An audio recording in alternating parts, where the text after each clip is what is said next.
একটা নতুন কনসেপ্ট আসছে দ্য ফিউচার অফ সাপ্লাই চেনে, সেটা হচ্ছে গিয়ে automation is not to eliminate human, ঠিক আছে, actually automation is equal to human machine. আমি প্রথমে যেটা সিভিতে এবং ইন্টারভিউ যেটা দেখতে চাই, এক কমিউনিকেশন স্কিল তো হইতে হবে, দিনের শেষে সেটা তো সবচেয়ে important. For anyone to become a good manager, only people management is not enough. You have to manage data.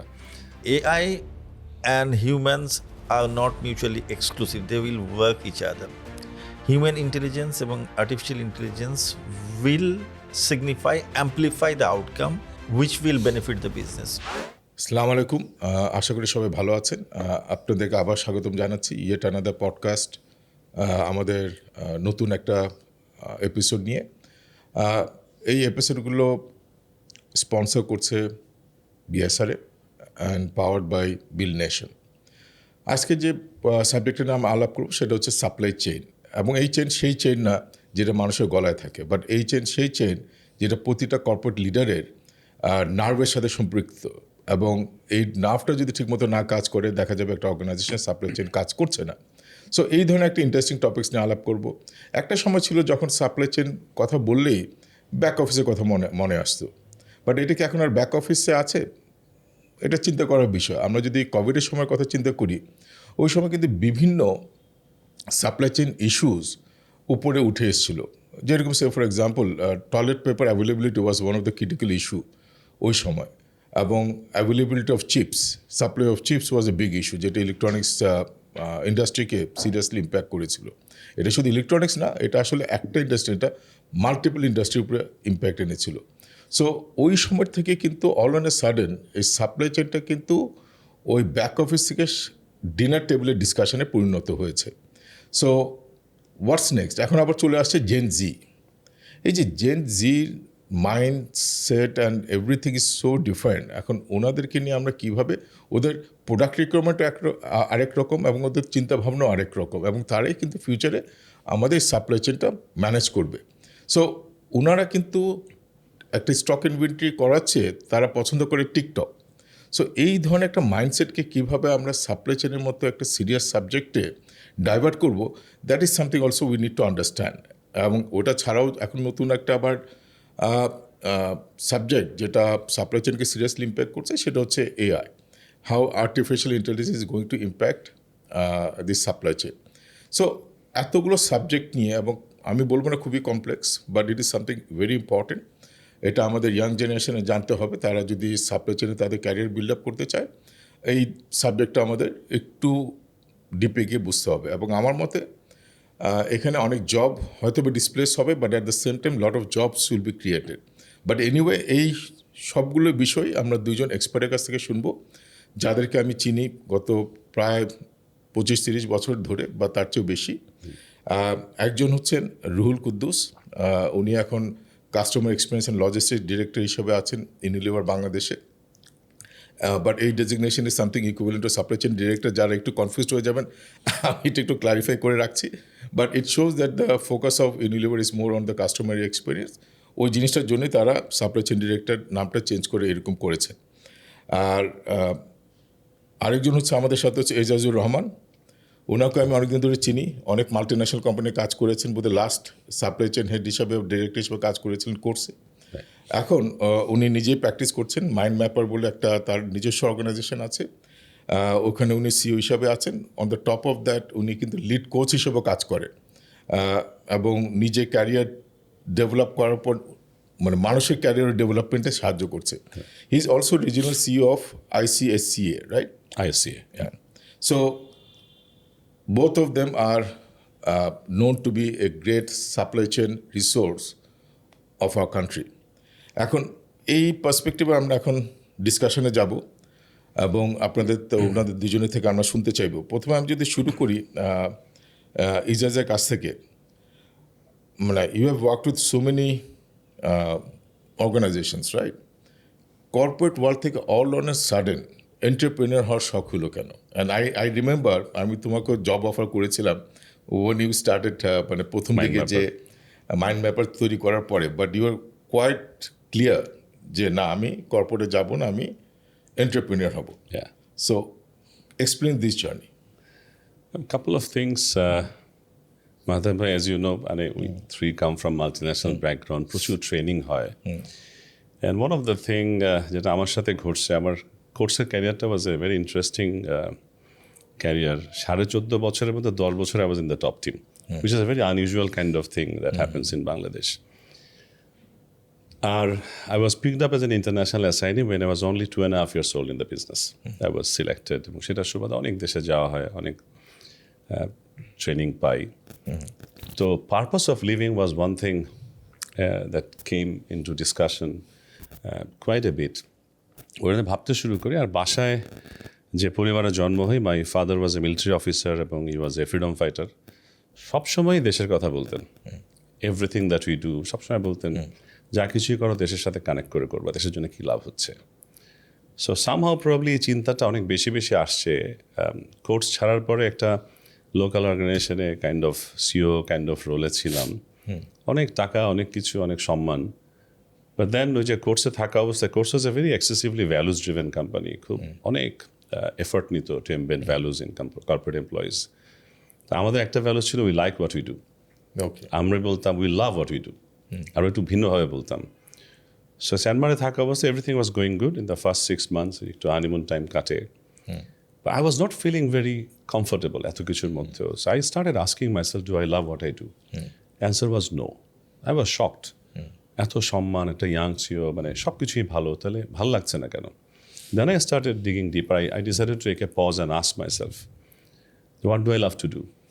অদ্ভুত উত্তর পেলাম, I love to teach. And আমার পুরো ফ্যামিলিতে কোনো টিচিংয়ে কেউ নাই।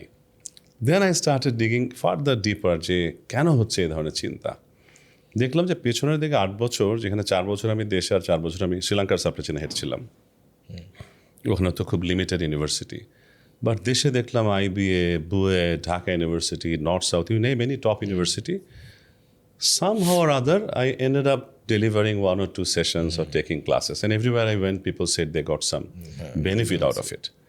So সেই স্টিভ জবসের 3 ডটসের গল্প তো অনেক পরে শুনছি, কিন্তু আমার সময়, ওই সময় I managed to somehow connect these 3 things. That I love doing this and I have been doing this and I have good recognition for this. And I thought that's an asset that I can utilize, not just for one organization, but for many people and organizations' benefit. তো এখন fast forward Mahtab ভাই, মনে হয় ডিসিশনটা খুব ভালো ছিল। I trained over 30,000 people face to face দেশ বিদেশে, and from more than 1,500 organizations. এবং এই যে ISCEA এর কথা যেটা বললেন, we have 9,000 plus alumni. তো এটা তো রুহুল ভাইরাও সাপোর্ট দিচ্ছেন অনেক বছর ধরে, আপনি সাপোর্ট দিচ্ছেন। কিন্তু কখনো তোমার মনে হয়েছে যে it was a wrong decision and I should move back to corporate? একবারও মনে না। I am thoroughly enjoying this. না, চমৎকার। মানে এটা অনেকে এনকারেজ করবে, যেরকম আমার এন্টারপ্রেনার হওয়ার শখ ছিল সবসময়, কিন্তু এটা আমি শুরু করতেছি 32 বছর পরে গিয়ে। মাধব ভাই, I remain extremely grateful for what I learned at কোর্সে। রুহুল ভাইরা এটা তো কানেক্ট করতে পারবেন, আমাদের ডেইলি নতুন SKU তৈরি হতো more than 500 in a day. So it was a very different supply chain game, যেটা আমরা বড় হয়েছে। তো মনে হয়েছে যে কোর্স থেকেও তো অনেক ইনভেস্টমেন্ট হচ্ছে আমার উপরে, দেশ বিদেশে। I was sent to UK for my supply chain studies, অনেক কিছু হয়েছে। So I thought I should give back to the society, and nothing better than this. True, আমার কাছে মনে হচ্ছে। So Ruhul, আমরা জানি, I also worked with you very closely. Unilever is very well known for their operating efficiency, এবং supply চেইনে তারা always dam good, মানে ওরা যেভাবে এফিসিয়েন্সি ড্রাইভ করে। এখন Unilever is well known for that, and তুমি ওই ফাংশনটাকে লিড করতেছো, and I've seen you how you have been growing. এখন এই যে Unilever এই জায়গাটা লিড করে, operating efficiency in supply chain is unprecedented. এটা কারণটা কি? Is it because of the process, the people, or the corporate, মানে the framework? কোন জিনিসটা is actually helping Unilever to achieve so much of success in supply chain area? ধন্যবাদ মাধব ভাই। আপনি ইউনিলিভারকেও দেখেছেন, ঠিক আছে। আমার মনে হয় আপনি নিজেই আনসার দিয়ে দিচ্ছেন। হ্যাঁ, পিপল, প্রসেস, এবং সম্ভবত আর একটা জিনিস, সেটা হচ্ছে আমাদের কালচার। আমাদের never end, there is no end to learning. এই জিনিসটাই মনে হয় আমাদেরকে যে কন্টিনিউয়াসলি ইভলভ করবো। আপনি ফ্যাক্টরি দেখেছেন, ফ্যাক্টরি সেই সময়ে আমরা কীভাবে এক্সপ্যানশন করেছি, কি পরিমাণ ইউজড মেশিনারি ইউজ করেছি সেই সময়, বিকজ সেটাই রাইট ছিল। পরবর্তীতে আমরা যখন বড় হয়েছি তখন আস্তে আস্তে আমরা অটোমেশনের দিকে গেছি, এফিসিয়েন্সিকে আরও ক্লোজলি ড্রাইভ করেছি। সো আমি যেটা বিশ্বাস করি যে আমাদের the culture that you promote, that you learn, fail first, learn first and move on, ঠিক আছে, এটাই আমাদেরকে আমাদের সামনের দিকে নিয়ে যেতে সহায়তা করেছে এবং সবসময় এই জিনিসটাই আমাদেরকে অ্যালাইভ রাখে। লাইক আজকে যেমন আপনি কিছুক্ষণ আগে এআইয়ের কথা বলছিলেন, ডেটা অ্যানালিটিক্সের কথা আমরা কিছুক্ষণ আগে বলছিলাম, যে এটা একটা new trend but very relevant trend, ঠিক আছে। আমাদের কালচার আমাদেরকে বলে যে এটা আর্লি পিক আপ করতে হেল্প করে এবং তারপরে then we move for it, ঠিক আছে। এবং এই যে হাঙ্গার, ইন্টারনাল হাঙ্গার, একটু আগে দেখতে পাওয়া, যেটাকে আমরা বলি stay ahead of the time, এটাও আমাদের কালচারের একটা অনুষঙ্গ, যেটা এখন আমাদের নতুন যে কালচার, যেটা ইউনিলিভারে বলতেছি যে staying 3 steps ahead and deliver with excellence, এই দুটো জিনিস is very important to stay contemporary, not just contemporary, ahead of time. I think that's a wonderful thing. I think আমাদের অডিয়েন্সও যেটা বুঝতে হবে, to be ahead of time, এটা একটা কিন্তু বড় কম্পিটিটিভ অ্যাডভান্টেজ ক্রিয়েট করে, এবং first mover advantage is always a very powerful sustainable advantage. এটা কিন্তু একবার করে ফেললে পরে যে যতই ওটাকে করুক, it never so easy to কিন্তু আনফর্চুনেটলি মানে you have been working all through in multinationals, right? সমস্যাটা হচ্ছে আমি যখন ইন্টারেক্ট করি লোকাল এন্টারপ্রেনারদের সাথে বা বড় বড় কোম্পানি, ওরা কি এটার ইম্পর্টেন্সটা বুঝতে পারছে? আমি এই কোশ্চেনটা করবো ইজাজ, কারণ ইজাজ তো লোকাল এন্টারপ্রেনারদের সাথে ডিল করে বেশি। ডু ইউ থিঙ্ক বাংলাদেশের যে বড় বড় গ্রুপগুলো আছে ওরা এইটার ইম্পর্টেন্সটা বুঝতে পারে? আর they consider it as a competitive advantage? I mean supply chain, হ্যাঁ, সাপ্লাই চেইন, ও যেটা বললাম আমি ওটারই কিউ হিসেবে বললাম। ও যেহেতু এমএনসি পার্সপেক্টিভে বললো, আমি জানতে চাই বাংলাদেশের এন্টারপ্রেনিয়ার বা big groups, do they understand it can be a source of competitive advantage? I would say যে এখনও চিন্তাভাবনা আমরা অনেক বেশি পেছনে, অনেক বেশি পেছনে এই জন্যে যে অনেক প্রতিষ্ঠান দেখবেন এখন 10,000 কোটি টাকার উপরে রেভিনিউ হয়ে গেছে, এত বড়, and without using much of this sophistication. তো এটা আমার কাছে মনে হয় একটা রং টাইপের কনফিডেন্স ওনাদেরকে দিয়ে দিচ্ছে যে ওয়ার্ল্ড তো মোর অ্যান্ড মোর কানেক্টেড হচ্ছে, দের ইজ নো গ্যারান্টি যে সবসময় কম্পিটিশন দেশের ভিতরেই থাকবে, গ্লোবালি কম্পিট করা লাগবে, গ্লোবাল কোয়ালিটি আসবে, গ্লোবাল স্পিড আসবে, গ্লোবাল টেকনোলজি আসবে। I'll cite an example without giving the particular name. Recently I was talking to an organization যার রেভিনিউ 15,000 কোটি টাকার উপরে, and all that they have in the name of supply chain, আমাকে ডাকা হয়েছে যে to see if we can help. দুইটা মানুষ, একজনকে বলা হচ্ছে পুরো গ্রুপের সাপ্লাই চেইন ম্যানেজার, আরেকজনকে বলা হচ্ছে ফুডের planning manager. So I was given only these two person. I said, this is supply chain. They said yes. So help us to become like Unilever, help us to become like Nestle and so on. So মানসিকতাটা যেখান থেকে আসে মাহতাব ভাই, as I said, একটা হচ্ছে খুব easy growth হয়েছে because খুবই আনঅর্গানাইজড মার্কেট ছিল, বেনিফিট পেয়েছে অনেকে, করাপশন ছিল এক্সট্রিম লেভেলে। এখন সাপ্লাই চেইনে তো আমরা যা কিছু শেখাই, আমি শিক্ষক হিসাবে যখন কথা বলি, I don't teach anything which is not ethical, right? We talk about ethical practices, we talk about sustainability, we talk about becoming resilient, হ্যাঁ, টেকনোলজি কেন আসা দরকার খুব বেশি বেশি, বিকজ এটা না হলে আমি টিকতেই পারবো না কম্পিটিশনে। তা এখনও কেন যেন যেহেতু সহজে অনেক কিছু হয়ে গেছে, আমার কাছে মনে হয় একটা প্রবাবলি একটা মজার এক্সাম্পল আছে। আপনি দেখবেন অ্যাকর্ড অ্যালায়েন্স নামে যে দুইটা অর্গানাইজেশন ছিল, এই যে বাধ্যতামূলক যে আপগ্রেডেশন কমপ্লায়েন্সের দিকে, বাংলাদেশে প্রবাবলি ওই জিনিসটা বেশি কাজ করে। সো আমার কাছে মনে হয় যতদিন পর্যন্ত, যেমন আমাদের বিডা আছে, আমাদের ডিফারেন্ট মিনিস্ট্রিজ আছে যারা এগুলো ইন্ডাস্ট্রিয়াল বেনিফিট আপগ্রেডেশন নিয়ে কাজ করে, আই থিঙ্ক ওইসব জায়গায় কথাগুলো বেশি বেশি হওয়া উচিত। And I have A hunch, আমি জানি না কতটুকু ঠিক, যেহেতু অনেক মানুষের সাথে মিশি, খুব শীঘ্রই প্রবলেম মাহতাব ভাই, যে আমি শুধু আমাদের সবচেয়ে বড় ম্যানুফ্যাকচারিং ইন্ডাস্ট্রির কথা বলি, apparel, we deal with global brands, no matter how literate our workforce are, ওরা কিন্তু কাজ করতেছে বেস্ট ব্র্যান্ড নিয়ে। তো কমপ্লায়েন্সের জন্য যেমন একটা চাপ ছিল, ইনফ্যাক্ট বাংলাদেশে এক্সাম্পল হয়ে গেছে এরকম, opex is a very good example. Next generation leadership তৈরি ছিল না দেখে buyers have pulled out. So I have a feeling যে বায়াররা খুব শীঘ্রই দেখতে শুরু করবে ম্যানেজমেন্টের কোয়ালিটি কেমন, আমি কাদের হাতে দিচ্ছি, এটা রিলায়েবল কিনা, I think that wave is এটা তো যে কোনো about to hit investor us. যখন একটা অর্গানাইজেশনকে ইভ্যালুয়েট করে তাদের management quality is one of the critical factor. বাংলাদেশে ওই স্কেলে হয় না, Right. বাট ইন্টারন্যাশনাল অর্গানাইজেশন কিন্তু একটা কোম্পানিকে ইভ্যালুয়েট করতে গেলে management quality they seriously take it. So Ruhul, AI, blockchain, এগুলো এখন বাজওয়ার্ড হয়ে গেছে সাপ্লাই চেনের জন্য, and it is being talked about so much, মাঝে মধ্যে মনে হয় ইট ইজ ওভার শ্যাডোয়িং আমার সাপ্লাই চেনের কোডটা।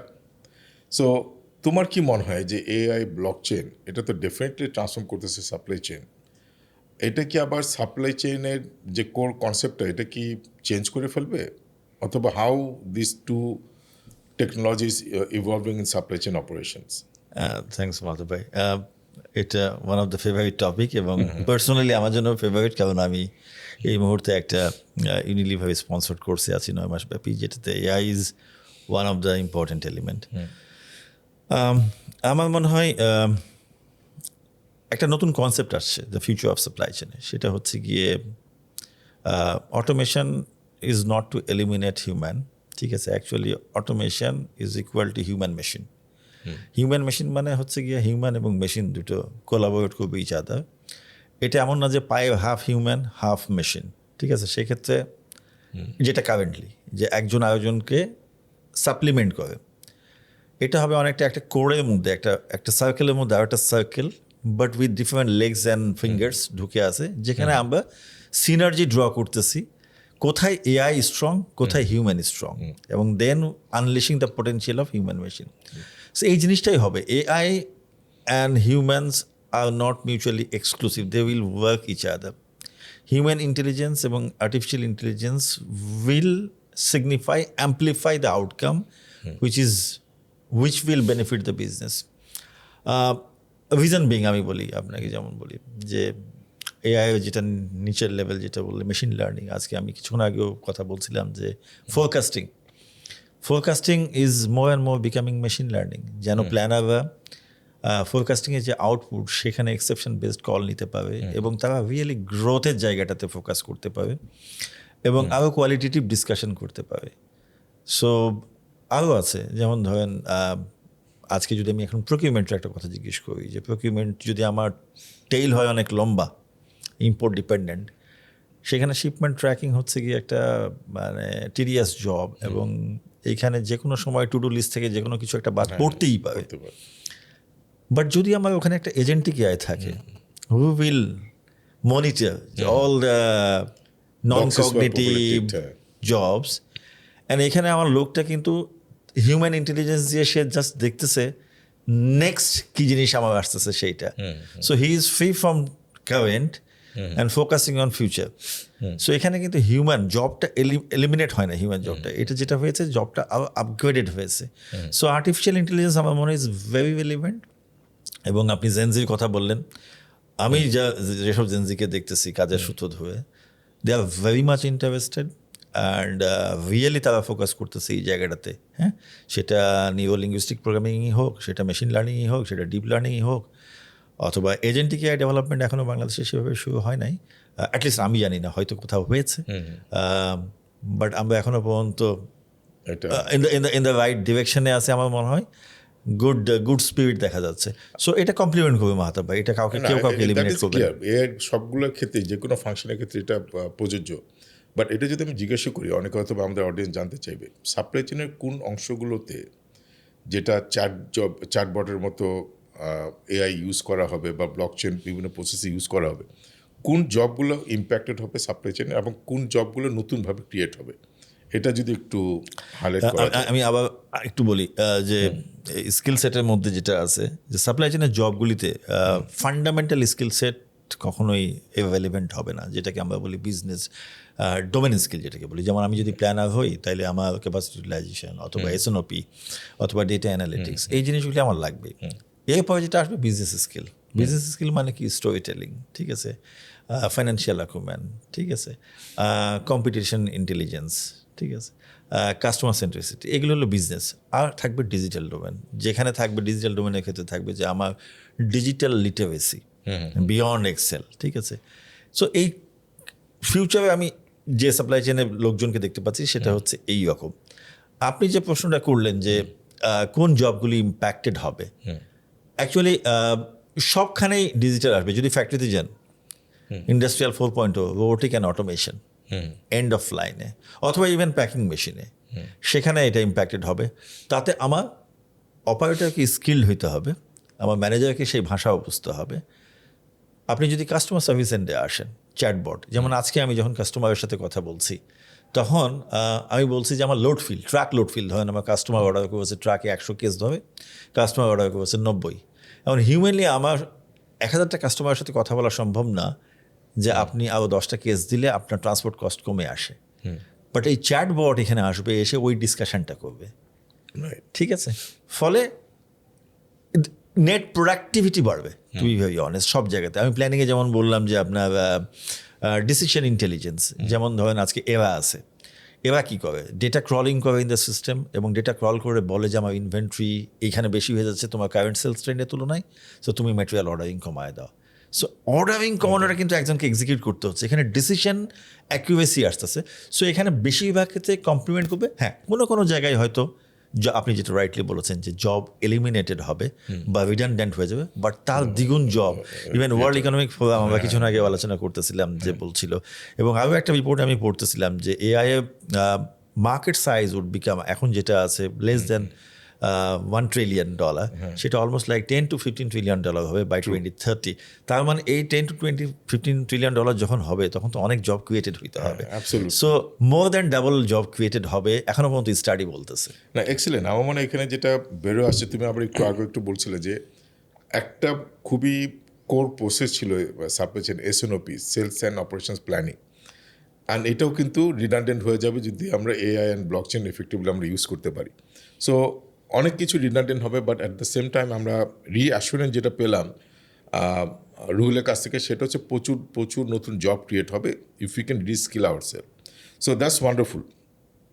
এজাজ, আমাদের বাংলাদেশে অনেক সময় মাইন্ডসেট আছে, যেগুলো আমি একজনের সাথে হঠাৎ করে একটা one of the big entrepreneur, ব্যাংকের মালিক, শিপিং কোম্পানির মালিক, অনেক কিছু, একদিন গল্ফ খেলতে গিয়ে উনি বলতেছে, তখন আমি ছিলাম সিএফও অফ রবি আর ইউনিলিভার, হ্যাঁ কিছু একটা হবে, তখন উনি জিজ্ঞেস আপনি কী করেন? আমি বললাম যে আমি সিএফও। ও ট্রেজারি দেখেন। এখন সাপ্লাই চেনে কিন্তু একটা জিনিস আছে, সাপ্লাই চেন হলে বলে ও আপনার লজিস্টিক্স দেখেন, এবং তাও বলে আছে এক্সেল শিটে সব কাজ হয়, তাই না? এই যে একটা mindset, and I don't think it is unfounded, এটা কমন একটা মাইন্ডসেট আমি অবজার্ভ করেছি। তোমার এটার কীভাবে অভিজ্ঞতাটা, এবং এই যে মাইন্ডসেটটাকে কীভাবে আমরা কনভার্ট করব, এই supply chain can be a huge competitive advantage and একটা কৌশল যেটার মাধ্যমে তার অর্গানাইজেশনটাকে নেক্সট লেভেলে নিয়ে যেতে পারে। Over to you. ইন্টারেস্টিং। আমি একটা যেহেতু ট্রেনিং করাই দেশে সবচেয়ে বেশি, একটা ইন্টারেস্টিং অভিজ্ঞতা থেকে বলি। So I was doing negotiation training for merchandisers from a very large organization. 6-7টা ব্যাচ ছিল, it's a very massive organization. তো আমি এগেন যেহেতু চিন্তা করি অনেক বেশি ইন্ডাস্ট্রি নিয়ে, দেশের জন্য কিছু করতে চাই, কিছু ভাবনা মাঝে মধ্যে অডিয়েন্সের কাছে বাউন্সিং করে, দেখি যে ওরা কী বলে। So one such thought was, ওদের জিজ্ঞেস করলাম যে ভাই 2টা ফ্যাক্ট আগে এগ্রি করি, যে আপনাদের প্রতিটা অর্ডার নেগোশিয়েট করে রিসিভ করেন। বলছে জি, it's a very good kind, it's all make to order kind of set up. 2 হচ্ছে লাখখানেক মার্চেন্ডাইজার হবে নাকি দেশে? বলেছে বেশি হবে। It's a very good.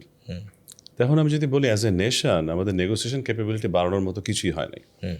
বলে স্যার এটা কেন বললেন? আপনারাই বলেন তো, আপনাদের মধ্যে কতজন মানুষ এই পুরো ইন্ডাস্ট্রিতে লাখখানেক মার্চেন্ডাইজার যদি থাকে, আমি যদি বলি 1% তো জীবনে কোনোদিন কোনো নেগোসিয়েশন ট্রেনিং করে না, এটা কি সঠিক?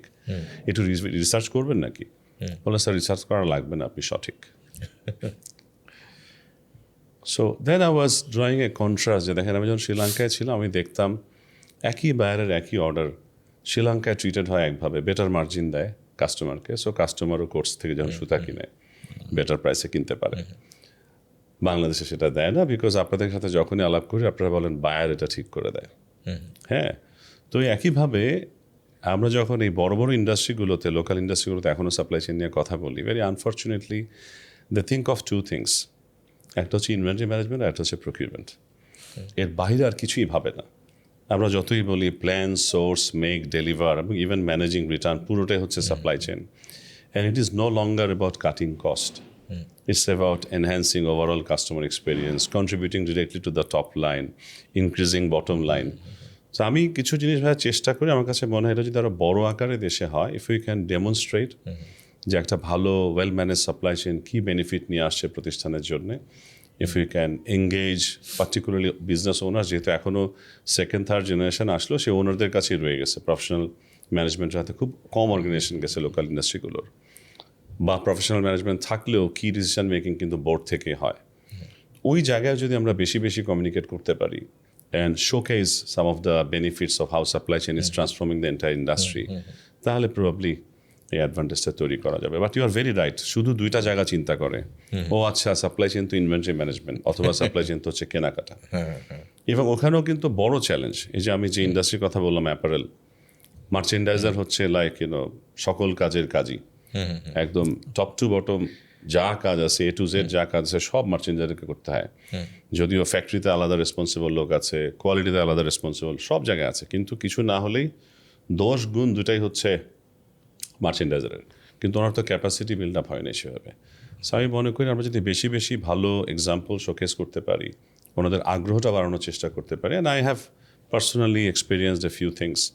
অনেক বড় কংগ্লোমারেট আছে দেশে যারা আমাকে 15 মিনিটের জন্য নিয়ে গেছে একটু আইস ব্রেকিংয়ের জন্য, বিজনেস ওনারদের বোঝাতে কেন সাপ্লাই চেইন লাগবে। তারপর that discussion continued for 3-4 hours, কারণ ওনাদের খুব কষ্ট হচ্ছিল যে প্রায় মিলিয়ন টাকা দিয়ে একটা হেড অফ সাপ্লাই চেইন কিনতে হচ্ছে, মান্থলি বেতন, এত টাকা কেমনে মানুষের বেতন হয়। হ্যাঁ, so when I demonstrated they were convinced. আসলে এমনও হয়েছে আমার সাথে ডিসকাশনের পরের দিনই ওই অ্যাপয়েন্টমেন্ট লেটার রেডি ছিল, ইস্যু করেনি, বিকজ হেসিটেন্ট ছিল যে বাকিদের কাছে কি বলবে প্রতিষ্ঠানে, এত টাকা দিয়ে আবার সাপ্লাই চেইন।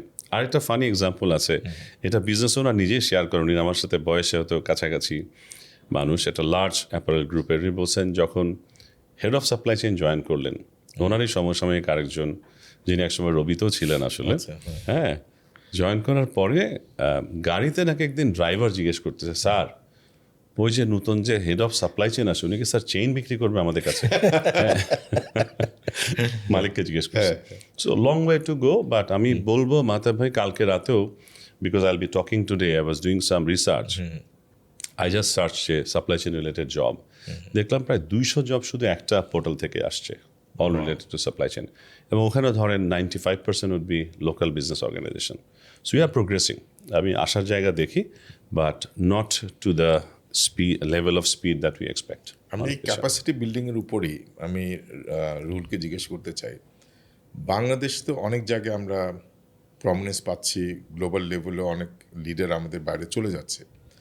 তোমার মতে এমএনসি যদি বাদ দিই, হ্যাঁ এমএনসিতে আমি জানি ইউনিলিভার, নেসলে ওরা প্রচুর ফোকাস করে ক্যাপাসিটি বিল্ডিংয়ে, ইনক্লুডিং সাপ্লাই চেইন, কিন্তু আমি যদি লোকালের বাইরে যাই, আমাদের কি sufficient world class supply chain resources কি ডেভেলপ হচ্ছে? যদি না হয়ে থাকে কি করা উচিত এটা করার? কারণ আমাদের বাংলাদেশে একটা বদনাম হয়ে গেছে, আমরা লেবার আর সাপ্লাই দিতেই ব্যস্ত বেশি, কিন্তু হাই ভ্যালু হাই ক্যাপাসিটি আমরা রিসোর্স কিন্তু সাপ্লাই দিতে পারছি না।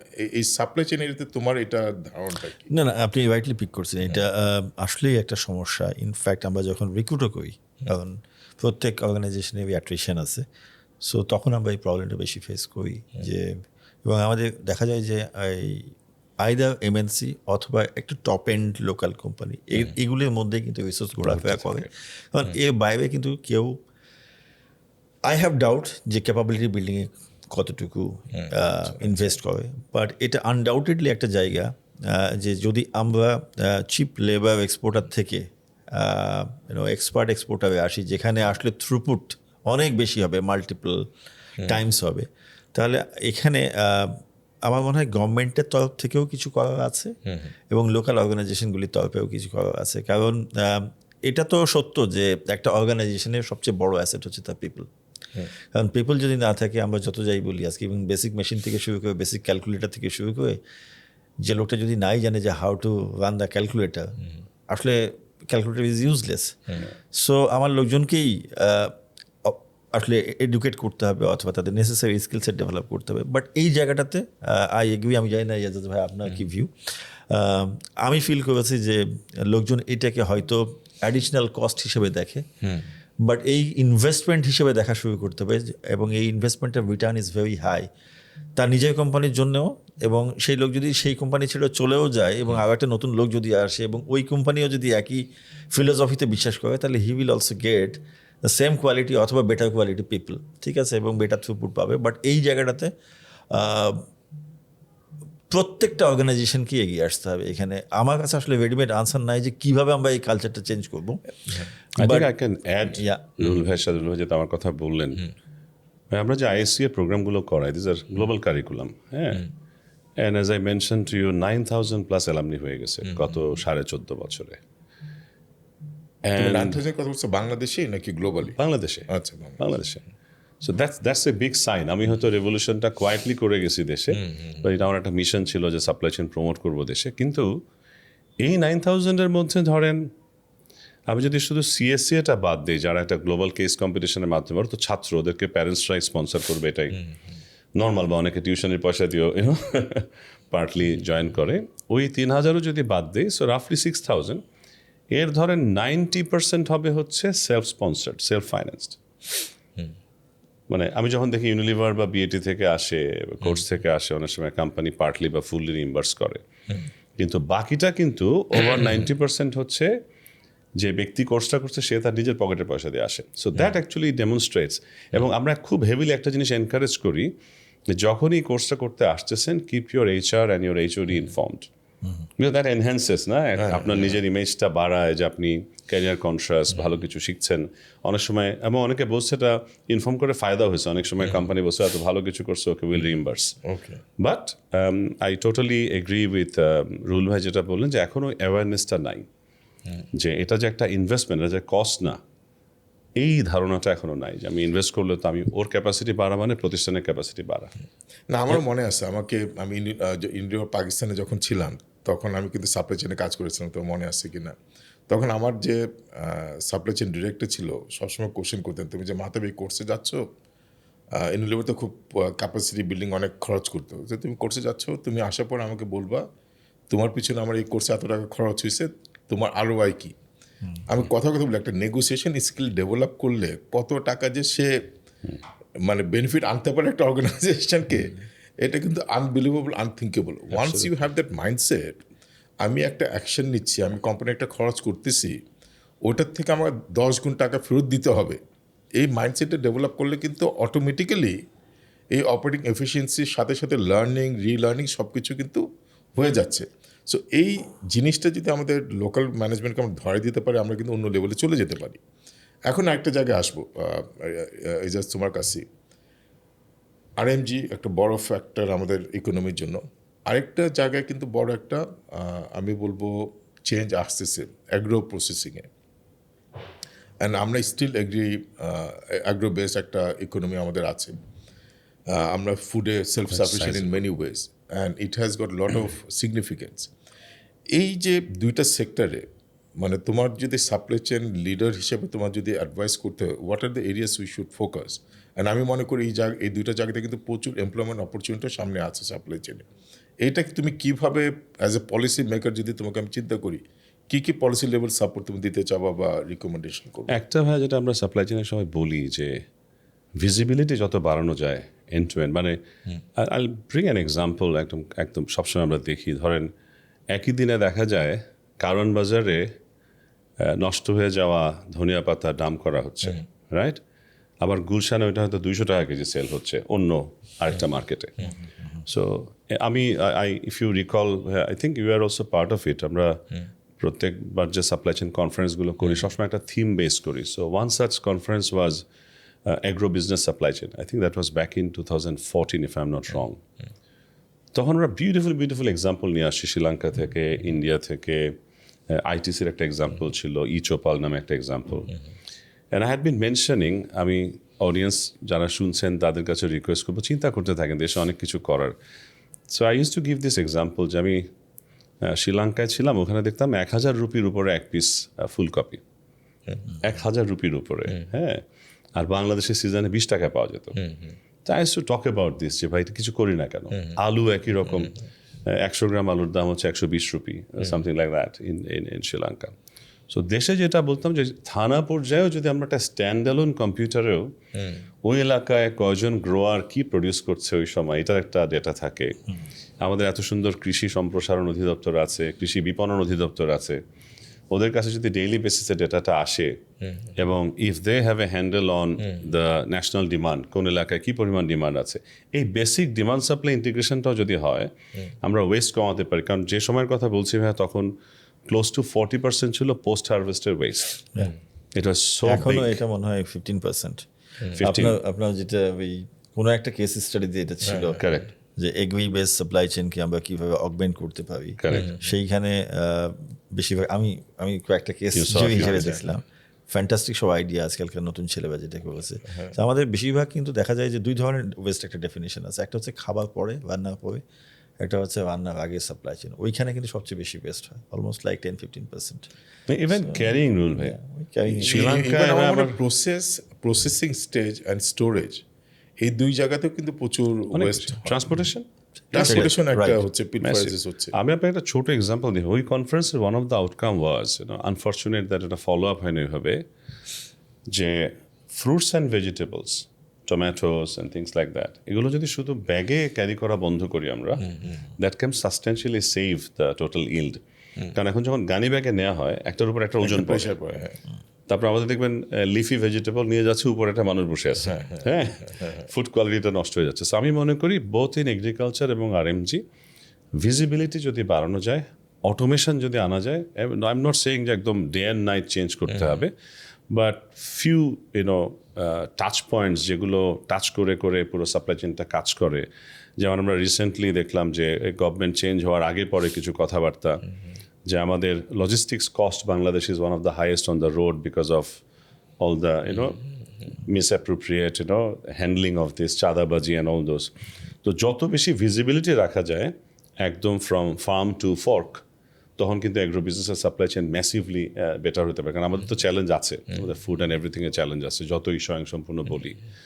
আর অ্যাপারেলের কথা যেটা বলবো, একদম কেনা থেকে শুরু করে শেষ পর্যন্ত সাপ্লাই চেইনের সব জায়গাতেই কন্ট্রিবিউট করবার সুযোগ আছে। আমাদের বিজিএমইএ, বিকেএমইএ, বিটিএমএ যত অ্যাসোসিয়েশন আছে, I think this should become a top agenda talking about supply chain improvement. একদম A to Z, প্ল্যান করা থেকে ডেলিভারি পর্যন্ত সব জায়গায় সুযোগ আছে। And very unfortunately industry wise যদি ক্যাপাসিটির ডিস্ট্রিবিউশনটাও দেখেন, this is a very unfortunate part বাংলাদেশের জন্য, আমি যেভাবে দেখি, যেখানে কোনো সিঙ্ক্রোনাইজ ডিসিশন মেকিং নাই। রুহুল ভাই একটা ফ্যাক্টরি করলেন সোয়েটারের, আমি এক্সাইটেড হলাম, আমি আর একটা সোয়েটার ফ্যাক্টরি করে ফেললাম। এটাকে আদৌ এতটুকু ডিমান্ড আছে কিনা আমার দেশে? তখন যারা আমাদের দেশ থেকে কেনে তারা একটা সুযোগ পায়, তারা মনে করে রুহুল ভাই দিবে না, আমার কাছে চলে যাবে। বাট এখানে একটা জিনিস আমি জানতে চাই, আমি আনফর্চুনেটলি আমি কখনো এটা দেখি নাই। আমরা জানি সাপ্লাই চেইনের যদি best quality resources available, unfortunately is mostly with MNC, যে জায়গায় তোমরা কাজ করছো এবং তুমি একটা অর্গানাইজেশনকে রিপ্রেজেন্ট করতেছো which always talks about supply chain. কিন্তু গভর্নমেন্টকে, সরকারকে কখনো তোমাদের সাথে আলাপ করছে যে লেটস ডেভেলপ মানে ন্যাশনাল সাপ্লাই চেইন পলিসি, তোমরা আসো আমাদের সাথে ডিসকাস করো, আমাদেরকে ইনপুট দাও, এটা কখনো হয়েছে? খুবই সীমিত হয়। রিসেন্টলি ন্যাশনাল লজিস্টিক্স পলিসি হয় ইন 2023, তারপরে লাস্ট ইয়ারে এসে it was disseminated amongst the stakeholders. আমার কাছে মনে হয় the beginning is there but not be. আমার কাছে আপনার এই প্রশ্নটা প্রায় শুনতে হয় যে গভর্নমেন্ট বডির সাথে কাজ করেন না কেন? না, গভর্নমেন্টকে কাজ করবে না, always say I am interested, but গভর্নমেন্টকে তো ইন্টারেস্টেড হতে হবে। অ্যাবসলিউটলি। সো তোমার সাথে কোনো এটা আমি ওই লজিস্টিক্স পলিসি যখন করে তখন সেইটা ছিল একটা। আর কিছু কিছু ক্ষেত্রে বিভিন্ন ফরেন ফরেন অথবা লোকাল চেম্বার ট্রেডের থ্রুতে ওপিনিয়ন চাই, যেমন সাইবার সিকিউরিটি, ঠিক আছে, এটা পলিসি মেকিংয়ের সময়। তারপরে water policy, industrial water usage policy. So এটা চাই, বাট ইট ইজ স্পোরাডিক। মানে আপনি যেটা এক্সপেক্ট করতেছেন যে একটা সিস্টেম্যাটিক প্রসিডিউর থাকবে, যেখানে গভর্নমেন্ট এনি ইন্ডাস্ট্রি রিলেটেড, সেটা ট্রেন্ডই হোক অথবা কারেন্ট স্টেটের ক্ষেত্রেই হোক, কোনো সমস্যা অথবা দূর করার জন্য অথবা এফিসিয়েন্সি ইমপ্রুভ করার জন্য স্ট্রাকচার্ড ওয়েতে অ্যাপ্রোচ করে কিনা, আমি মনে করি যে এই জায়গাটাতে আরও অনেক উন্নতি সুযোগ আছে। আপনি আমার প্রতিষ্ঠানই ধরতে পারেন, we represent ISCEA which is globally number 1, right. আমি কিন্তু এখন পর্যন্ত কোনো মানে ইউএন থেকে মাঝে মধ্যে খোঁজ খবর হয়, ন্যাশনালি কিন্তু সেটা নিয়ে কোনো কিছু। এটাই আমার কনসার্নটা হচ্ছে, এখানে এত কাজ করার সুযোগ আছে, সরকারকে ছাড়া ইম্প্যাক্ট ক্রিয়েট করা কিন্তু মুশকিল। তুমি Difficult, very difficult. কয়টা অর্গানাইজেশনকে তুমি কভার করবে? একটা বছরে তুমি 50টা 100টা কভার করতে পারো, কারেক্ট। এর চেয়ে বাইরে তো যাওয়া সম্ভব না পার্সোনাল এফোর্ট দিয়ে। আর সরকারের সাথে যখন কাজ করা যাবে তখন কিন্তু হিউজ লেভেল ইম্প্যাক্ট ক্রিয়েট করা যেতে পারে। সো আমার মনে হয় এই জায়গাটা আমরা একটা অনেক পিছিয়ে আছেন unfortunately, despite having some good talents like two of you. আমার মনে হয় আমাদের সরকার ওই সাপোর্টগুলো নিচ্ছে না। ওরা নিজের আর ব্যুরোক্রেটদের, সরি টু সে, অনেক এটা আমার এখন এই কথা পছন্দ করবে না, ব্যুরোক্রেট একটা জিনিস ওরা সব জানে। এই সব জানতা ভাব থেকে যে ওনাদের জানার বাউন্ডারির বাইরেও যে প্রচুর জানার জিনিস আছে, যাদের গ্লোবাল নলেজ আসছে, তাদের থেকে যে আমরা কিছু শিখে দেশের জন্য ব্যবহার করব, এই মাইন্ডসেটটা এখন পর্যন্ত আমাদের হয় নাই। মানে আমি জানি তোমরা অনেকেই তোমাদের মতো যারা আসছে তারা দেশের জন্য কাজ করতে চায়, কিন্তু তাদেরকে তো ডাকতে হবে। সো ওই জায়গাটা আমরা একটু পিছিয়ে আসি। আর রুহুলের কাছে আবার আসি, আমি সাপ্লাই চেনে দেখছি, হ্যাঁ, ডে টু ডে ক্রাইসিস, মানে এমন কোনো ডে নাই যেখানে ক্রাইসিস ম্যানেজ করতে হয় না। তো যার ফলে অনেক সময় সাপ্লাই চেনকে বলা হয় যে ক্রাইসিস ম্যানেজমেন্ট ডিপার্টমেন্ট। এখন এই ক্রাইসিস যদি ম্যানেজ করতে হয়, তোমার ডেভেলপমেন্ট কখন হবে? সো এই কালচারটাকে তুমি কিভাবে হ্যান্ডেল করতেছো, কিভাবে ম্যানেজ করতেছো? কারণ আমি দেখি এই ক্রাইসিস ম্যানেজমেন্ট করতে গিয়ে যদি 24 আওয়ার্সের মধ্যে 15 আওয়ার্স চলে যায়, how can you work on the development? এই যে এত সুন্দর সুন্দর কথা বলছি আমরা, এখানে তুমি কিভাবে এফোর্ট দিবা এবং ডেভেলপমেন্ট নিয়ে আসবে? আমার মনে হয় এখানে ওই একই, আমরা সব information and real time information নিয়ে কথা বলছি। ক্রাইসিস আসলে ক্রিয়েট হয় দুইভাবে, একটা হচ্ছে জেনুইন ক্রাইসিস, ঠিক আছে, আই অ্যাম সারপ্রাইজড, ইনফরমেশন আমার কাছে লেটে পৌঁছেছে, in spite of all my tools and techniques fail করছে। আর একটা হচ্ছে যখন someone hides the information, that may be supply chain also, ঠিক আছে, যে আমি মনে করছি যে আমি এর মধ্যে ম্যানেজ করে ফেলতে পারবো, কিন্তু শেষ পর্যন্ত ম্যানেজ করতে পারি না, এমন একটা পয়েন্টে আসছে, পয়েন্ট অফ নো রিটার্ন, তখন ইটস অ্যান জেনুইন ক্রাইসিস, ঠিক আছে। যেমন ধরেন যখন কোভিড একটা ক্রাইসিস ছিল, এখন কোভিডের সময় সাপ্লাই চেইন কি ম্যানেজ করছে? Definitely we manage very well, গোটা নেশালি, ঠিক আছে, কারণ এই ইনফরমেশনটা আমাদের কাছে গ্র্যাজুয়ালি আসতেছিল। আমরা আগেই প্যানিক বাটন ট্রিগার করেছি অথবা বিসিপি ট্রিগার করেছি, সবাই মোটামুটি alternate ways of shipping tipping এইসব বের করে ফেলেছে, অল্টারনেট সোর্স বের করে ফেলেছে, এবং response was good because preparation ছিল, কারণ এখানে ইনফরমেশন ভিজিবিলিটি ছিল। আমার মানে যে জায়গাতে ইনফরমেশন ভিজিবিলিটি থাকে না সেইখানেই সমস্যা। আচ্ছা, এবং অ্যাজ অ্যান অর্গানাইজেশন আমাদের ওই জন্য আরও বেশি ট্রান্সপারেন্ট হওয়া উচিত। সাপ্লাই চেইন যত বেশি ট্রান্সপারেন্ট হবে within supply chain as well as ধরেন অর্গানাইজেশনের বাকি ফাংশনের সাথে, সেটা হোক ফাইন্যান্স, সেটা হোক মার্কেটিং, সেটা হোক সেলস, মানে the size, the pi, the balloon or the bubble becomes very smaller. এবং যখন সাপ্লাই চেনের লোকজন এটা বোঝে যে বিইং ট্রান্সপারেন্ট অথবা having a very robust real-time information tracking system in place actually helps them, যে তাদের ক্রাইসিসের পেছনে যে সময়টা ব্যয় করতে হয় সেটা কেউই পছন্দ করে না, তখন আসলে তারা নিজেরাই ইন্টারেস্টেড হয়ে যায় টু সাস্টেন ইট, ঠিক আছে। এবং যতক্ষণ না পর্যন্ত কেউ এই বেনিফিটটা দেখতে পাবে ততক্ষণ পর্যন্ত সে কিন্তু আগে সেই মিথের মধ্যেই থাকবে যে ক্রাইসিসকে হাইড করলে মনে হয় ক্রাইসিস ছোটো হয়ে যায়, ঠিক আছে। সো আমার সাজেশন দুইটাই, remain transparent, remain vigilant, have your information system and data system very neatly tied up so that real time যেন আমি ইনফরমেশনটা জানতে পারি। এক্সিলেন্ট। ঠিক আছে, রিয়াজ, সরি এজাজ, তোমার একটা ফিউচার অফ সাপ্লাই চেইন, আমরা অনেক কিছু আলাপ করলাম, future of supply chain will definitely be different than what it was 30 years back or 15 years back. এখন তোমার মতে তুমি যখন একটা সাপ্লাই চেইন রিসোর্সকে ইন্টারভিউ করবা, ইয়াং যে রিসেন্ট গ্র্যাজুয়েট অথবা চাকরি খুঁজছে সাপ্লাই চেইন এরিয়াতে, তুমি কি কি সাজেশন দিতে চাও? মানে কোন কোন জায়গাতে they should be focusing on, or এই ইন্টারভিউর জন্য প্রিপারেশন নেওয়ার জন্য কি কি করা উচিত তাদের? Okay, thank you. I think one of the skill, যেটা আমি সব জায়গায় কথা বলি, আজকেও বলবো অডিয়েন্সকে, যে আপনার communication skill is very critical. Because supply চেইনে এত রিলেশনশিপ ম্যানেজ করতে হয়, এত ধরনের ইন্টারনাল এক্সটার্নাল স্টেক হোল্ডার, এই স্টেক হোল্ডার ম্যানেজ করার জন্য গুড কোয়ালিটি কমিউনিকেশন লাগে। আর আজকের দিনে বলি, for anyone to become a good manager, only people management is not enough, you have to manage data. So ডেটার প্রতি ভালোবাসা যদি তৈরি করতে পারে, যে knowing from where to get the data, knowing how to dissect them, তারপরে রুহুল ভাই সকালে যেটা বলছিলেন যে কোন ডেটাটা আমার জন্য রেলেভেন্ট, হ্যাঁ, এইটার প্রতি যত ওরিয়েন্টেশন বাড়ানো যায়, কারণ সামনে আমার সেকেন্ডারি সোর্স থেকে আমি ডেটা পাবো, মিসগাইডেডও হতে পারি, আবার বেনিফিটও নিতে পারি। So knowing what data to focus on, right? কারণ আমরা বলছি সামনে এক্সপিরিয়েন্স বেসড ডিসিশন কমে যাবে, it will be all data based decision. Experience হবে শুধু হাইপোথেসিস ডেভেলপ করার জন্য, লাইক এ ডক্টর, আমাদের ফিজিশিয়ানরা যেটা করে এখন, বাট প্রেসক্রিপশন দেবে কেবলমাত্র ডেটার আলোকে। সো ডেটা মাইন্ড করতে পারা, ডেটার সোর্স জানা, ডেটা সঠিকভাবে প্রিজার্ভ করা, ডেটাকে সঠিক কম্বিনেশনে ব্যবহার করা, all those qualities will actually make them better resources going forward. কারণ সাপ্লাই চেইন গোয়িং ফরওয়ার্ড অনেক বেশি টেকনোলজি ডিপেন্ডেন্ট হবে, অনেক বেশি ডিজিটাইজড হবে। তো যত, এবং যেটা রুল ভাই একটু আগে বলছিলেন, জেনজি কিন্তু is a light of hope for us, আমি যেটা দেখি, because they are born in a different environment, ডেটার মধ্যে জন্ম হচ্ছে বলা যায়, হ্যাঁ, and they are more friendly with it. ওদের মধ্যে আরেকটা যেটা ভাই আমাদের সময় দেখছি, ধরেন এসএপি ইমপ্লিমেন্টেশনের সময় কনসালটেন্টরা অলওয়েজ বলতেন যে জাজ technology is not a bigger challenge, challenge is your people.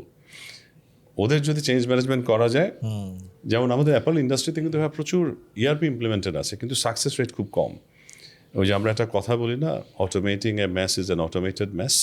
So ওই পলিসিটা আমাদেরকে অনেক বেশি ব্যাকফুটে ফেলে দিচ্ছে। না, আমার তোমার point is very valid. People behind the machine is more important than ওদেরকে বলি ভালো কমিউনিকেশন শেখা, which of course leads to a good quality leadership, because they have to influence different kind of stakeholder. একটা হচ্ছে ডেটার প্রতি দরদটা খুব বাড়ানো, যে ডেটা বেসড ডিসিশন কীভাবে নেওয়া যায়। সো কমিউনিকেশন, ডেটা অ্যানালাইসিস ও ডেটা অ্যানালিটিক্স, এই দুটো খুবই ইম্পর্টেন্ট। আমি তোমার এটা শুনতে শুনতে আমি 1993-তে চলে গেছি ইউনিলিভারে। হ্যাঁ, তখন আমি যখন নতুন ইউনিলিভারে জয়েন করি, নতুন করে ডেস্কটপ দেওয়া হয়েছে। হ্যাঁ, আমরা কিন্তু ইউনিভার্সিটিতে তোমাদের মতো লাকি ছিলাম না, তুমি by that time you have seen it. আমরা কিন্তু, আমি কিছুদিন আইডেলসিতে ছিলাম, ওখানে আমার ফর্চুনেটলি ডেস্কটপ ছিল। ওই লার্নিংটা আমি ইউনিলিভারে জয়েন করলাম, তখন দেখি আমাদের সব ফাংশনে প্রত্যেকের একটা ডেস্কটপ আছে, পার্টিকুলারলি ফাইন্যান্স ফাংশনে, কিন্তু কেউ ব্যবহার করে না। ওই ক্যালকুলেটর হইতে যে একটা প্রিন্টারের মতো কি থাকে ওইটা ব্যবহার করে, আর খুব এফিশিয়েন্ট, চোখ বন্ধ করে তারা ক্যালকুলেট। তো একদিন দেখলাম আমার business system manager and finance director একটা কথোপকথন হচ্ছে। ফাইন্যান্স ডিরেক্টর তাকে খুব বকাবকি করতেছে, কি কম্পিউটার আনসার ঠিক মতো ক্যালকুলেট করতে পারে না। বিকজ ফাইন্যান্সের সব লোকই ওনাকে কমপ্লেন করছে, ভাই কী জিনিস মেশিন দিচ্ছেন, এটা তো ঠিক মতো যোগ বিয়োগও করতে পারে না, because they are more comfortable with the calculators. তো এটা বলাতে উনি ওই ঝাড়িটা মারতেছে আমাদের বিজনেস সিস্টেম ম্যানেজার। সো উনি অনেক বোঝানোর চেষ্টা করলো, ভাই একই কথা বলছে, ভাই স্যার এটা আসলে মানুষের সমস্যা, it's not the machine. So man behind the machine is the issue, not the machine has got a problem. অনেক কিছুই বোঝানোর চেষ্টা করা হয় না। 2 সপ্তাহ পরে আবার একই সিন, আমি হঠাৎ করে ওনার রুমে গেলাম, দেখলাম দুইজনের মধ্যে কথোপকথন হচ্ছে, হিটেড ডিসকাশন। একটা পর্যায়ে আমাদের ওই রসিক নজরুল হায়দার ভাই কথা বলতেছি, উনি একটা বই বাই করে দিল, বইটার নাম হচ্ছে computer for idiots. So generation যে আন্ডারস্ট্যান্ডিংটা অফ ইভলিউশন হচ্ছে, ওটার সাথে আমি চিন্তা করি যে এখন করেছি AI evolution is one of that. The top management has to really understand এটা কি, না হলে আসলে যে ইয়াং জেনারেশন যেটা আসতেছে ওদের স্ট্রেংথটা আমরা বুঝতে পারবো না এবং ইউটিলাইজ করতে পারবো না। Same question to you Ruhul, তুমি যখন এখন ইউনিলিভার পার্সপেক্টিভে একজন সাপ্লাই চেইন রিসোর্স নিবা, কী কী স্কিল সেট তার মধ্যে দেখতে চাও এবং ইন্টারভিউতে কী কী জিনিস তুমি দেখতে চাইবা? আমি প্রথমে একটা রেফারেন্স দিই ওয়ার্ল্ড ইকোনমিক ফোরামে, ঠিক আছে, 25 সালের মধ্যে যেটা বলতেছে যে অ্যানালিটিক্যাল স্কিলস, ঠিক আছে, ক্রিয়েটিভ থিঙ্কিং, তারপরে আপনার স্টেক হোল্ডার এনগেজমেন্ট, আরেকটা জিনিস আসতেছে খুব স্ট্রংলি, সাস্টেনেবিলিটি। সো এগুলি হচ্ছে লিডিং স্কিল। 23 সালে গিয়ে কোনগুলি লিডিং স্কিল হবে? প্রথমে হবে artificial intelligence and big data, ঠিক, অ্যানালিটিক্যাল স্কিল থাকবে 5 নম্বরে গিয়ে, ঠিক আছে, এবং তার চেয়েও বেশি হবে সিস্টেমস থিঙ্কিং, নেটওয়ার্ক স্টাডি, এই জিনিসগুলি অ্যাসেসি স্কিল হিসেবে। সো এবং কিছু কিছু জিনিস সিমটম আমরা এখনই দেখতে পাচ্ছি। সো আমি প্রথমে যেটা সিভিতে এবং ইন্টারভিউ যেটা দেখতে চাই, এক কমিউনিকেশন স্কিল তো হইতে হবে দিনের শেষে, সেটা তো সবচেয়ে important. Language is no barrier, English হোক বাংলা হোক, তাকে যেন সে যেন বোঝাইতে পারে তার পয়েন্ট অফ ভিউ এবং তার থট প্রসেসটা। এই 2, আমি দেখতে চাইবো যে তার ডিজিটাল লিটারেসিটা কেমন, ঠিক আছে, কারণ এটা ফিউচার, ঠিক আছে। ফিউচারে গিয়ে he can acquire it or he can come with knowledge. Definitely, he who comes with knowledge, he has the edge of being fast or being in the front row. Third thing, আমি যেটা দেখবো যে his storytelling ability, both in CV as well as in his conversation, ঠিক আছে। কারণ supply chain আমি যেটা feel করেছি with respect to marketing, finance অথবা even CD comes from marketing intermittence. Supply chain জানে অনেক লোকজন, very knowledgeable, domain expert is very high, হয়তো অন্য কেউ বুঝবেই না এমন টেকনিক্যাল টার্ম ইউজ করে। কিন্তু যখন স্টোরি টেলিং বলি অথবা কমিউনিকেশনে বলি একটু পিছনে। সো এই জিনিসটা আমার মনে হয় যে ইটস ভেরি ইম্পর্টেন্ট। অ্যান্ড তারপরে আসে অ্যানালিটিক্যাল অ্যাবিলিটি, ঠিক আছে, স্টেক হোল্ডার এনগেজমেন্ট, এইসব জিনিসগুলি। বাট আমি দেখতে চাইবো যেটা বললাম প্রথমে, যে ডিজিটাল লিটারেসি, তার কমিউনিকেশন, স্টোরি টেলিং, এই জিনিসগুলি আমি দেখতে চাইবো। আমার মনে হয় আমি যদি অন্যভাবে বলি যে আমাদের কয়েকটা ফাংশন আছে, তারা ওই স্টোরি টেলিংটা যদি আমি একটু এক্সাজারেট করে বলি, চাপাবাজিতে একটু কম, মানে যেমন অ্যাকাউন্টিং ফাংশন, ইঞ্জিনিয়ারিং এবং সাপ্লাই চেনে ওই লাইনের লোক বেশি কাজ করে। They don't know how to present themselves. ওরা খালি ব্যাক অফিসে প্রচুর খাটে, they know they have the skill set, competency, কিন্তু আউটকাম না, ও নিজেদেরকে সেল করতে পারে না। মানে ওটাও একটা communication is one of the issue. এই পডকাস্টের সুবাদে ভাই I want to add with Ruhul ভাই যে আমাদের ইঞ্জিনিয়ারিং ইউনিভার্সিটিগুলোতে এরা আই লিটারালি ফাইট। আমি যখন বুয়েটে যাই, আসাম ইউনিভার্সিটি যাই, আই অলওয়েজ টেল দেম যে ভাই technical knowledge is important, but you not need to know how to package them, right? But প্যাকেজিংয়ের কোয়ালিটি যদি না থাকে, the world is not going to recognize you. True. আর আরেকটা যেটা, যেহেতু সফট স্কিল করায় অনেক বেশি এখন, সবসময় বলে যত উপরের দিকে যাবা, your behavioral capacity will be more challenged than your technical capacity. So technical capacity is a must. It's like a given. But সাথে, how do I communicate? How do I tell the right story to the right audience at the right time? That matters. না, absolutely. আমাদের চমৎকার discussion হচ্ছে আমাদের BSRM presents yet another podcast powered by BuildNation। আমরা যে কথাগুলো শুনছি বুঝতে পারছি একটা জিনিস খুব ক্লিয়ারলি চলে আসতেছে, সেটা হচ্ছে জব নিয়ে ভয় নাই, প্রচুর জব ক্রিয়েট হবে। এবং দুজনেই যেটা বললেন শেষের দিকে, সেটা হচ্ছে আমাদের কমিউনিকেশন স্কিল বাড়াতে হবে, ডেটা অ্যানালিটিক্স বাড়াতে হবে, এবং নতুন নতুন স্কিল সেট ডেভেলপ করতে হবে, এবং নতুন নতুন এরিয়া অপরচুনিটি আসবে। শর্ট টার্মে যেটা রুহুল বলল, ডেটা অ্যানালিটিক্স বা সারাউন্ডিং এরিয়াতে প্রচুর জব ক্রিয়েট হবে। সাস্টেনেবিলিটি হচ্ছে আরেকটা নতুন এরিয়া, তারপর গ্রিন ফাইন্যান্সিং, এসব আরও প্রচুর কিন্তু সাপ্লাই চেইন এরিয়াগুলোতে আমাদের নতুন নতুন জব আসবে, যেটা আমরা আগামী 5 বছরে দেখতে পাচ্ছি।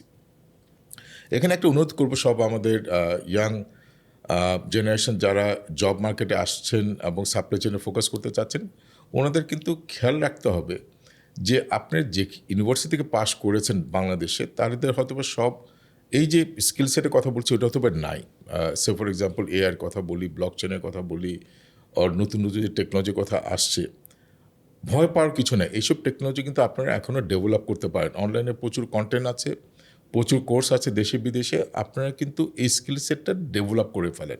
Don't rely on university curriculum, যেটা এজাজও অনেকবার বললেন, ইউনিভার্সিটি গো লেকচার করে, কিন্তু সো আমি বলবো যে don't wait for that, please develop that skill. So anyway, অনেক কিছু আমরা জানতে পারছি, অনেক কিছু আমার জন্য অনেক কিছু লার্নিং হচ্ছে, রিলার্নিং হচ্ছে। So wonderful, I am feeling excited. এখন আমরা ফাইনাল স্টেজে চলে আসছি, rapid fire. Are you ready? কে শুরু করতে চায় আগে? আচ্ছা, ঠিক, এজাজ মনে হচ্ছে এক্সাইটেড। আচ্ছা এজাজ, তোমার থেকে শুরু করি। Forecasting or fire fighting, what excites you more? Excites more is definitely firefighting, but because আমি এটা সব জায়গায় বলি যে সাপ্লাই চেইনে বোর হওয়ার সময়ই নাই, আসলে সুযোগ নাই। But more valuating is definitely forecasting. Accurate forecasting streamlines most of the if you process. say what excites me, আমি দেখছি যে আচ্ছা, যখনই ক্রাইসিস হ্যান্ডেল করছি, I created more opportunities. আর নেক্সট হচ্ছে AI in supply chain. এটা কি hype or hope? It's a hope. It's definitely a hope. Excellent. যদি সাপ্লাই চেইনে ক্যারিয়ার শুরু না হতো তাহলে কি করতাম? Tough question. Probably teaching. Okay. One book every supply chain professional must read. আচ্ছা, আমি ভাই অনেক বাইরের বইয়ের কথা বলবো না। There's one book that has helped Bangladesh market, আমাদের দেশে যারা সাপ্লাই চেইন নিয়ে পড়াশোনা করছে, এবং এটা অ্যাভেলেবল বিগ টাইম। এটা খুব সহজ ল্যাঙ্গুয়েজে লেখা, আগের বই, বাট নতুন নতুন ভার্সন বেরোচ্ছে। সুনীল চোপড়ার একটা বই আছে, কে শুনি? সুনীল চোপড়া অন আচ্ছা। সাপ্লাই চেইন, স্ট্র্যাটেজি প্ল্যানিং, সব। এখনও এটা আগের বই, বাট মজার মজার বই তো আরো অনেক বেরোচ্ছে এখন। হ্যাঁ, there is a resilient enterprise, একটা চমৎকার বই, জানি না রুল ভাই দেখছেন কিনা, বিউটিফুল বুক। সো কিন্তু আমি মনে করি সবাই যারা সাপ্লাই চেনের বই কখনো পড়েন নাই, ফার্স্ট বই হিসেবে they can go through Sunil চোপড়ার বইটা। বাজারে যথেষ্ট available, it gives a good base, at least ওই ওয়াইডার সাপ্লাই চেইন থিঙ্কিংটা ডেভেলপ করতে কাজ করে খুব বেশি। সাপ্লাই চেনের ওভার রেটেড বাজওয়ার্ডটা কি? ওভার রেটেড যদি বলি, আমার মনে হয় এই কস্ট রিডাকশনটা খুব বেশি বেশি কথা বলা হয়, যে শুধু এফিসিয়েন্সির কথা বলা হয়। তো আমার কাছে মনে হয় it is not really cost reduction, it's optimizing the whole process. Ruhul ভাই, I am not sure if you'd agree. মানে যে কোনো জায়গায় সাপ্লাই চেইন বললে প্রথমে এফিসিয়েন্সির কথা আসে, which is there, which we cannot ignore. But আমি বলবো it's not a matter of just cutting cost, it's about optimizing the whole process. Excel sheet or ERP? ERP for sure. Okay, one thing you wish CEOs knew about supply chain? আমি বলবো CXO ধরো, CXO, CEO and CXO. I think they should recognize sooner than later that this is the competitive weapon for every business. Absolutely, superb. Gen Z in supply chain, asset or chaos? Asset. They are more ready than us. Finally, supply chain is, complete the sentence in one word. Supply chain is The future. অথবা আমি probably বলবো, as I mentioned few minutes back, it is the competitive weapon for any business today. excellent. I think last one is superb because it can create a competitive advantage. I hope our senior leaders, entrepreneurs understand this very, very well. Yes, we hope that. Ruhul, are you ready? Ready. Okay. Longest time you have waited for a shipment? Currently, I'm waiting for the LAB. কতদিন? LAB probably end of March থেকে আসতেছে, but continuously change হচ্ছে এটা।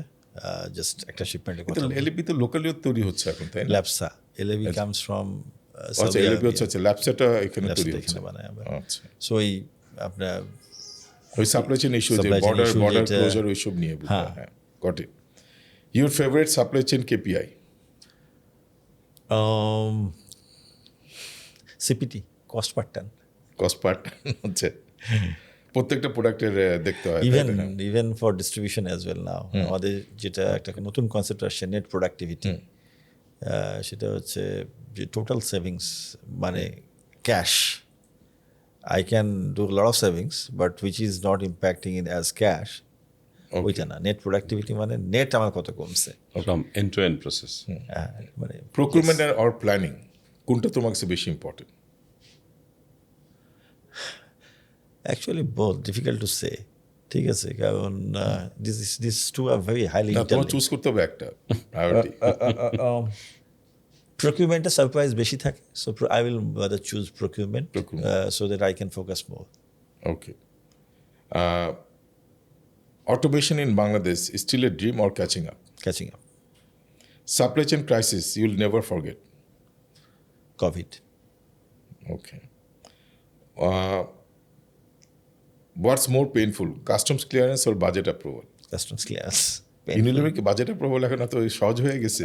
Budget approval actually অত না, কিন্তু কাস্টমসে যেভাবে প্রত্যেক দিন আমরা একটা কিছু কিছু না কিছু একটা হয়, এটা this is something an improvement area for entire country. এমএনসির জন্য একটা বটলনেক হচ্ছে যে ওরা ইচ্ছা মতো ওই যখনই মাল্টিন্যাশনাল দেখে ওরা মানে উল্টা পাল্টা এইচএস কোড ইন্টারপ্রেট করে, ডিউটি চেঞ্জ করে, এটা একটা কমন একটা প্রবলেম। ভ্যালু লোডিং আমার এখন ওই কালচারটা এখনো চেঞ্জ হয়নি দেখা যাচ্ছে। Green supply chain, branding or believe? Personally believe, আমি বিলিভ এখনো আচ্ছা, ইউ বিলিভ, বাট বাংলাদেশে কি এটা বাংলাদেশে জানে এখন খুব একটা জাস্ট লোকজন? কথাবার্তা শুরু হয়েছে, ঠিক আছে। We are talking about it. In fact when we talk about plastics, তখন আমরা এই গ্রিন সাপ্লাই চেইনটা আসি, যে how to give incentive, how to incentivise those companies who actually promote green supply chain. Like for us, responsible sourcing of palm, NDP oil, আমরা কিন্তু এটার জন্য একটা আলাদা প্রিমিয়াম দিই, প্রায় $110 করে রাফলি। সো এটা অন্য কোনো কোম্পানি দেয় না, বাট আমরা দিই, যেহেতু আমরা বলছি যে আমরা রিজেনারেটিভ এগ্রিকালচার, আমরা চাই না যে ডিফরেস্টেশন হোক। সো ইউনিলিভার এটা বিশ্বাস করি, এবং আমার মনে হয় যে এটা আস্তে আস্তে সবাই, কারণ সাস্টেনেবিলিটি আপনি যেমন রাইটলি বলছেন যে this is a buzzword and this is a word which consumers will also start believing, they have already started questioning about it. So এটা একটা গ্যাজেট অ্যান্ড টুল যেটা ছাড়া তোমার চলে না? Laptop. Okay, Funniest supply chain myth you have ever heard? Supply chain is logistics.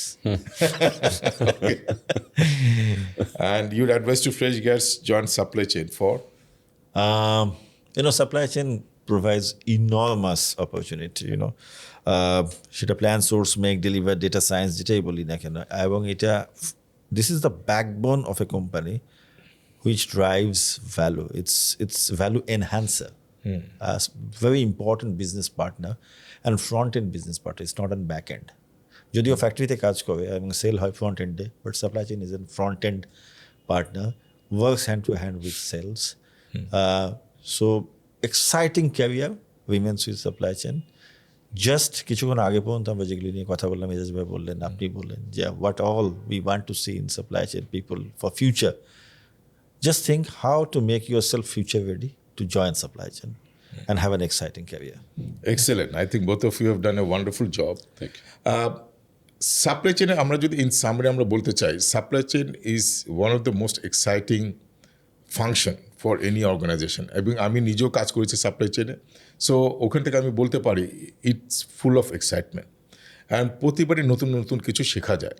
এবং সামনে যে আমরা ফিউচার অফ সাপ্লাই চেনের কথা বলছি, সেখানেও কিন্তু অপরচুনিটিস ম্যাসিভ। এবং আমি বলবো যেটা আপনারা যদি কেয়ারফুলি কথাগুলো শুনে থাকেন, বাংলাদেশে অপরচুনিটি আরও অনেক বেশি, কারণ বড় বড় যে গ্রুপ তারা কিন্তু সাপ্লাই চেনের ভ্যালু, এটা যে একটা ভ্যালু এনহান্সার, এই কনসেপ্টটা এখনও বুঝে নেয়।